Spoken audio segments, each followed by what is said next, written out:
सभी मित्रों का हमारे इस YouTube चैनल पर स्वागत है। मित्रों, आज की इस क्लास में अपन विस्तृत संधि पढ़ेंगे, क्योंकि संधि के 3 भेद होते हैं: स्वर संधि, व्यंजन संधि और विस्तृत संधि। ये क्लास विस्तृत संधि की मास्टर क्लास है। इसमें अपन विस्तृत संधि के 10 नियम पढ़ेंगे। अगर आप इन 10 नियमों को याद करते हो तो परीक्षा में आपका विस्तृत संधि से संबंधित प्रश्न गलत नहीं होगा। तो अपन सबसे पहले विस्तृत संधि की परिभाषा पढ़ेंगे कि विस्तृत संधि कहेंगे किसे।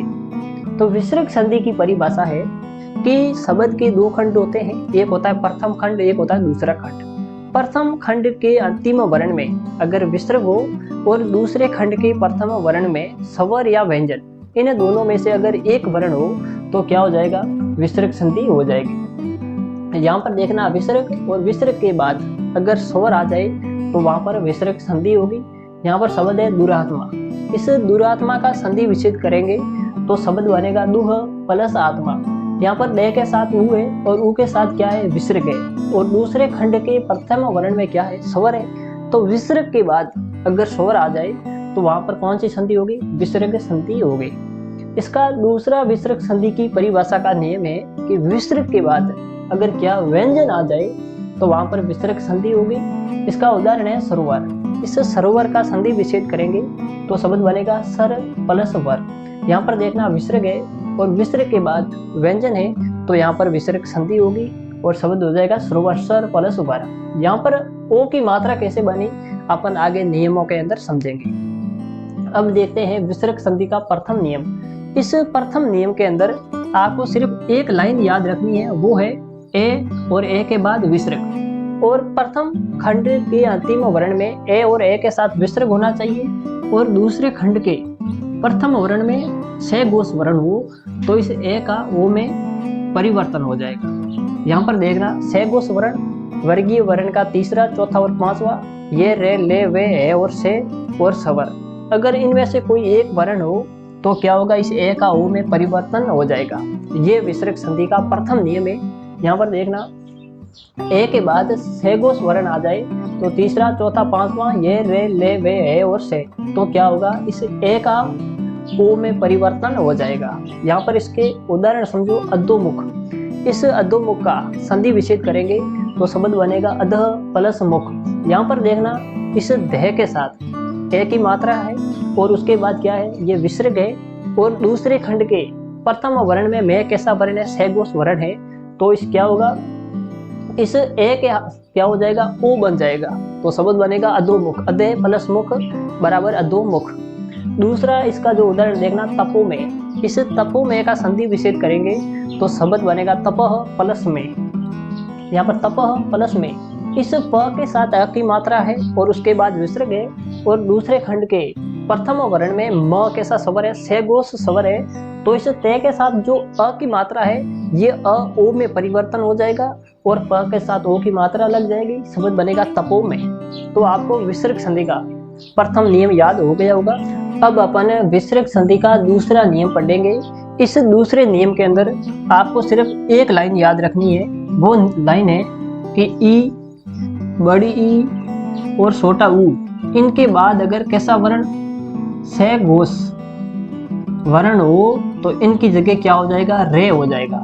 तो आपको इतना याद रखना है कि प्रथम खंड के अंतिम वर्ण में छोटी ई, बड़ी ई और ऊ और उसके बाद विसर्ग और उसके बाद से गोस वर्ण हो तो इस विसर्ग का रे में परिवर्तन हो जाएगा। तो यहाँ पर देखना कि छोटी ई, बड़ी ई, छोटा ऊ और उसके बाद से गोस वर्ण आ जाए जिसमें वर्गीय वर्ण का तीसरा, चौथा, पांचवा, ये रे ले वे और है। इनके बाद अगर विसर्ग आ जाए, से गोस वर्ण आ जाए तो इस विसर्ग का रे में परिवर्तन हो जाएगा। जैसे एक उदाहरण देखना, आशीर्वाद। यहाँ पर है आशीर्वाद। अपन इसका संधि विच्छेद करेंगे तो बनेगा शब्द आशीय प्लस वाद। यहाँ पर देखना, इस से के साथ ई की मात्रा है और उसके बाद क्या है? ये वे कैसा वर्ण है? से गोस वर्ण है। तो क्या होगा? इस विसर्ग का रे में परिवर्तन हो जाएगा और शब्द बनेगा आशीर्वाद। तो इस प्रकार ये है विसर्ग संधि का दूसरा नियम, आशीर्वाद। आशी प्लस वाद बराबर आशीर्वाद, जिसमें क्या है? ई छोटी ई, बड़ी ई और ऊ, और उसके बाद अगर आ जाए क्या सैगोस वर्ण, तो इस विसर्ग का रे में परिवर्तन हो जाएगा। इसका उदाहरण है आशीर्वाद, आशी प्लस वाद बराबर आशीर्वाद। अब अपन देखेंगे विसर्ग संधि का तीसरा नियम। विसर्ग संधि का तीसरा नियम है कि विसर्ग के बाद चे, से और से आ जाए तो इस विसर्ग का क्या हो जाएगा, ये स हो जाएगा। सिर्फ छोटा सा नियम है कि विसर्ग के बाद ये चे, से या स आ जाए तो इस विसर्ग का क्या हो जाएगा, ये से में परिवर्तन हो जाएगा। यहाँ पर शब्द देखना अंत चेतना, यहाँ पर अंत हो प्लस चेतना, यहाँ पर विसर्ग है और विसर्ग के बाद क्या है, चे है, तो इस विसर्ग का क्या हो जाएगा, से हो जाएगा और शब्द बनेगा अत्यच चेतना। यहाँ पर है यश शरीर, यहाँ पर यश, यहाँ पर विसर्ग है और उसके बाद क्या है, ये स आने के कारण इस विसर्ग का ये स हो जाएगा और शब्द बनेगा यश शरीर। यहाँ पर निश्चय का हो जाएगा निश्चय निह प्लस चे बराबर निश्चय। तो इस प्रकार विसर्ग के बाद च, स या स आ जाए तो विसर्ग का स हो जाएगा। अब विसर्ग संधि का चौथा नियम पढ़ेंगे। विसर्ग संधि का चौथा नियम है कि विसर्ग से पूर्व क्या होना चाहिए, छोटी ई और छोटा ऊ, और उसके बाद विसर्ग हो और उसके बाद क, ख, ते, पे और फे। अगर इनमें से कोई वर्ण आ जाए तो इस विसर्ग का यह स हो जाएगा। तो ये विसर्ग संधि का चौथा नियम है कि विसर्ग से पूर्व छोटी ई और छोटा ऊ होना चाहिए और विसर्ग के बाद के, खे, ते, पे और फे अगर कोई वर्ण आ जाए तो इस विसर्ग का से में परिवर्तन हो जाएगा। यहाँ पर शब्द है आविष्कार। इस आविष्कार का संधि विच्छेद होगा, वो होगा अवि प्लस कार। यहाँ पर देखना छोटी ई है वी के साथ और उसके बाद विसर्ग है और उसके बाद क्या है, ये क है। तो यहाँ पर देखना छोटी ई या छोटा ऊ के बाद क, ख, टे, पे और फे अगर इनमें से कोई वर्ण आ जाए तो इस विसर्ग का क्या हो जाएगा, से हो जाएगा। तो यहाँ पर देखना ए का आ लिख देंगे, यहाँ पर वी का वी लिखेंगे, विसर्ग का स लिख देंगे और कार बराबर आविष्कार। दूसरा है निष्फल। यहाँ पर इस निष्फल का लिखेंगे निह प्लस फल। यहाँ पर देखना छोटी ई है उसके बाद विसर्ग है और उसके बाद क्या है, फ है, तो इस विसर्ग का हो जाएगा से, विसर्ग से में बदल जाएगा और शब्द बनेगा, वो बनेगा निष्फल। यहाँ पर चतुष्कोण, चतु है प्लस कोण, यहाँ पर तय के साथ छोटी ऊ की मात्रा है और उसके बाद क वर्ण आया है तो इस विसर्ग का क्या हो जाएगा, ये से बन जाएगा। तो ये था विसर्ग संधि का चौथा नियम। अब अपन देखेंगे विसर्ग संधि का पांचवा नियम। पांचवा नियम है कि विसर्ग के बाद विसर्ग होना चाहिए, विसर्ग के बाद ते, थे और से अगर इनमें से कोई वर्ण है तो इस विसर्ग का यह से बन जाएगा। ठीक है, विसर्ग और विसर्ग के बाद ते, थे और स इनमें से कोई वर्ण आ जाए तो इस विसर्ग का से हो जाएगा। तो यहाँ पर देखना अंतस्ताप, यहाँ पर अंत प्लस ताप, यहाँ पर क्या है, विसर्ग है और उसके बाद क्या है, त है, त, थ और से इनमें से कोई आ जाए तो इस विसर्ग का हो जाएगा से।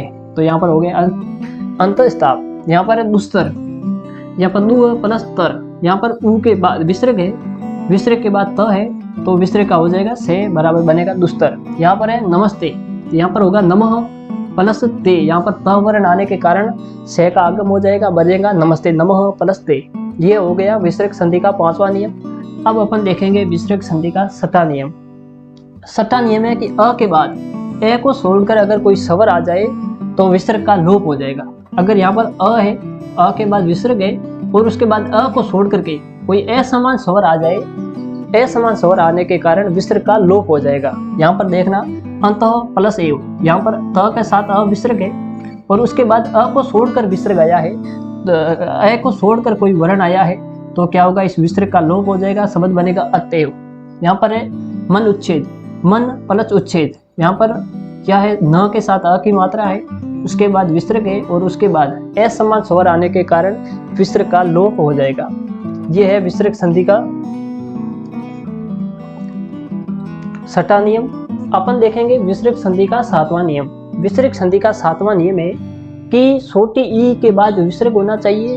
अगर उसके बाद दूसरे खंड के प्रथम वर्ण में अगर र है तो क्या होगा, इस ई के स्थान पर दीर्घ ई हो जाएगा। यहाँ पर देखना, यहाँ पर छोटी ई है और उसके बाद विसर्ग है और उसके बाद अगर रे वर्ण है तो क्या होगा, इस छोटी ई का दीर्घ ई हो जाएगा। यहाँ पर इसका उदाहरण देखना, वो है धीरो। यहाँ पर धीह प्लस रव, यहाँ पर ध के साथ छोटी ई की मात्रा है और दूसरे खंड के प्रथम वर्ण में क्या है, र है, तो क्या हो जाएगा कि छोटी ई का बड़ी ई या दीर्घ ई में परिवर्तन हो जाएगा। शब्द बनेगा धीर प्लस रव बराबर धीरो। यहाँ पर निरव है, निह प्लस रव है, निरोग है, निह प्लस रोग। इस प्रकार धीरो निरोग निरोग, इस प्रकार ये विसर्ग संधि के 7वें नियम के उदाहरण है। अगर ई के बाद ई के साथ विसर्ग हो, दूसरे खंड के प्रथम वर्ण में अगर र हो तो छोटी ई बड़ी ई में बदल जाएगी। अब देखेंगे विसर्ग संधि का 8वां नियम। 8वां नियम है कि विसर्ग के बाद क ख प फ हो और विसर्ग में कोई परिवर्तन नहीं होगा। यहाँ पर अ है, ए के बाद क ख पे और फे, इनमें से कोई वर्ण हो तो इस विसर्ग में कोई परिवर्तन नहीं होगा। जैसा विसर्ग है वैसा का वैसा शब्द लिख देंगे। यहाँ पर अंतपुर, अंत प्लस पुर, यहाँ पर त के साथ अ की मात्रा है और उसके बाद कैसा वर्ण है, के खे पे फे, इनमें से कोई एक वर्ण आ जाए तो बिना परिवर्तन के शब्द को जैसे का तैसा लिखा जाता है। यहाँ पर देखना अंतःकरण, सॉरी यहाँ पर होगा अंतकरण, तो जैसा शब्द है वैसा लिखा जाएगा। अब विसर्ग संधि का 9वां नियम है, वो है कि विसर्ग के साथ अ ई और उ होना चाहिए और विसर्ग के बाद से हो तो विसर्ग का से और से में बदल जाएगा। यहाँ पर देखना अ है, उसके बाद विसर्ग है, ई के बाद विसर्ग है और उ के बाद विसर्ग है और उसके बाद स और स आ जाए तो क्या होगा, इस स के साथ विसर्ग के स्थान पर यह स हो जाएगा, इस स के स्थान पर विसर्ग के साथ यह स हो जाएगा, इस स के साथ विसर्ग के साथ ये से हो जाएगा। ये विसर्ग संधि का 9वां नियम है। यहाँ पर पुरः प्लस कार बराबर पुरस्कार। यहाँ पर र है, र के साथ अवर्ण है र के साथ और उसके बाद स वर्ण आने के कारण इस से का आगम हो जाएगा और शब्द बनेगा पुरस्कार। फिर है निशांत, निह प्लस शांत, छोटी ई, उसके बाद विसर्ग है, उसके बाद यस आने के कारण इस से का आगम हो जाएगा, शब्द बनेगा निशांत। बस है निशुल्क, निह प्लस शुल्क बराबर निशुल्क। ये थी हमारी विसर्ग संधि।